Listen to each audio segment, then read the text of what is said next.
चलिए आगे बढ़ते हैं। गुना से अगली बड़ी खबर है, जहां पर खाद वितरण केंद्र पर हंगामा देखने को मिला है। खाद को लेकर आपस में किसान भिड़ गए हैं। चाचौड़ा के खाद केंद्र पर जोरदार हंगामा हुआ। सुबह 5 बजे से किसान लाइन में लगे थे खाद के लिए।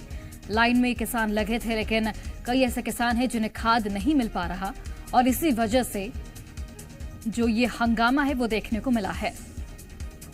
तो गुना की तस्वीरें सामने आई है, जहां पर खाद वितरण केंद्र पर जोरदार हंगामा हुआ। किसान आपस में भिड़ गए हैं। चाचौड़ा के खाद केंद्र पर ये हंगामे की तस्वीरें आप टीवी स्क्रीन पर देख सकते हैं। खाद के लिए घंटों किसान लाइन में लगते हैं, लेकिन बहुत से ऐसे किसान हैं जिन्हें खाद नहीं मिल पाता और इस वजह से जो इनकी फ्रस्ट्रेशन है वो कहीं ना कहीं बाहर आती है। और ये सुबह 5 बजे से लाइन में खड़े रहते हैं। खाद की किल्लत से इस वक्त किसान काफी परेशान हैं।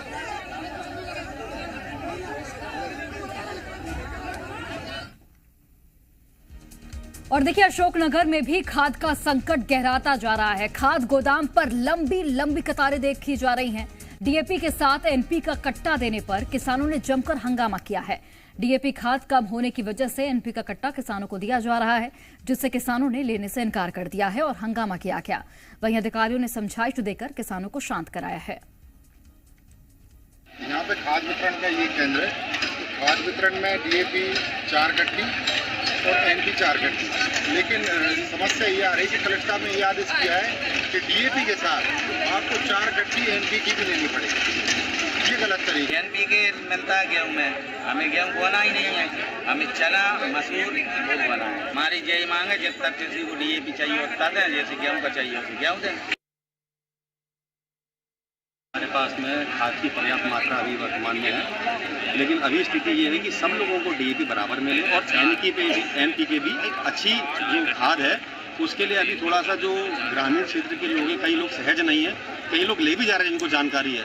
तो सरकार चाहती है कि आप एनपीके भी इस्तेमाल करके देखो।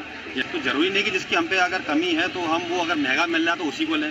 इसलिए सरकार चाह रही है कि थोड़ा सा एनपीके की तरफ या अन्य खादों की तरफ भी किसान लोग डाइवर्ट हो।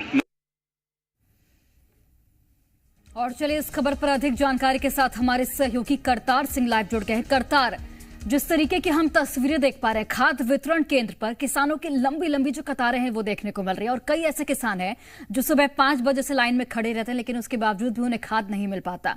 क्या जानकारी है और खाद की जो किल्लत है उससे कब तक किसानों को निजात मिलेगा? मध्य प्रदेश में अन्नदाता है, उस समय परेशान दिखाई दे रहा है। सुबह 4 बजे से लाइनों में लगता है, क्योंकि उसको इस समय बोवनी करनी है। बोवनी का ये मुख्य समय है। इस समय अगर 5 दिन तक अगर बोवनी नहीं हुई तो बोवनी वो कर नहीं पाएगा, उसकी फसल हो नहीं पाएगी। उसकी मजबूरी है कि उसे खाद चाहिए। खाद लेने के लिए वो इसीलिए लाइनों में लगता है। लाइनों में लगने के बाद मिलता क्या है, उसको 2 पर्चियां मिलती है। पर्चियों में सिर्फ एक समय मिलता है, उस समय पे आकर लग जाता है, लेकिन खाद उसको प्रॉपर मिल नहीं पाता। चाचौड़ा में जिस तरीके से गुना के चाचौड़ा में मामला देखने को मिला कि किसान सुबह से लाइनों में लगे, कुछ किसान बीच में से आ जाते हैं, इस बात को लेकर आपस में विवाद होता है। खाद मिल नहीं पा रहा, आपस में किसान झगड़ रहे हैं, किसान लड़ रहे हैं। कई ऐसी तस्वीरें देखने को मिल रही हैं कि जैसे अशोकनगर में देखने को मिली, जहां पे एनपीके के साथ में दिया जा रहा है। किसान को आवश्यकता है डीएपी की, डीएपी उसको चाहिए। डीएपी नहीं मिलेगा तो एनपीके का करेगा क्या वो? तो किसान के साथ जो शासन प्रशासन है वो कहीं ना कहीं इस तरह की समझाइश भी दे रहा है कि आप लोग एनपीके भी लें, डीएपी के साथ में वो भी उपयोगी है। लेकिन किसान इसको समझ नहीं पा रहा, किसान की समझ में आ नहीं पा रहा कि हमें डीएपी ही चाहिए, डीएपी की आवश्यकता है। तो ऐसी तमाम तस्वीरें देखने को मिल रही है। हर जगह जो किसान है वो परेशान दिखाई दे रहा है। विधायकों को धरने तक देने पड़ रहे हैं। मुरैना के जोरा में कल विधायक ने धरना दिया खाद की किल्लत को लेकर। खाद की किल्लत हर जगह है, चारों तरफ पूरे प्रदेश में, चाहे मुरैना हो, दतिया हो, भिंड हो, ग्वालियर हो, अशोकनगर, गुना हो, हर उस जिले में खाद की किल्लत है वो देखने को मिल रही है। किसानों की हालत इस समय बहुत ज्यादा खराब है, क्योंकि किसान को इस समय सख्त जरूरत है कि अगर खाद समय पर नहीं मिला तो बोवनी कर नहीं पाएगा। बोवनी के लिए उसको खाद की आवश्यकता है। खाद कब तक मिल पाता है, ये प्रशासन का कहना ऐसा है कि शीघ्र ही अगली रैक है वो आएगी, अगली खेप जब आएगी तब किसानों को खाद मिल पाएगा। आगामी 2-3 दिनों तक ऐसे हालात होने वाले हैं। उसके बाद में फिर एक नई रैक आने वाली है, उससे शायद हो सकता है किसानों को कुछ किल्लत है वो कम होगी। लेकिन फिलहाल हालत ऐसी है कि किसानों की खाद की ज्यादा नीड है, खाद की जो उपलब्धता है वो बहुत कम है, जिसके चलते किसान परेशान और लाइनों में लगा हुआ दिखाई दे रहा है। जी बिल्कुल करतार, आप नजर बनाकर रखिएगा और देखना होगा कि कब तक खाद की आपूर्ति हो पाती है। बहुत धन्यवाद आपका।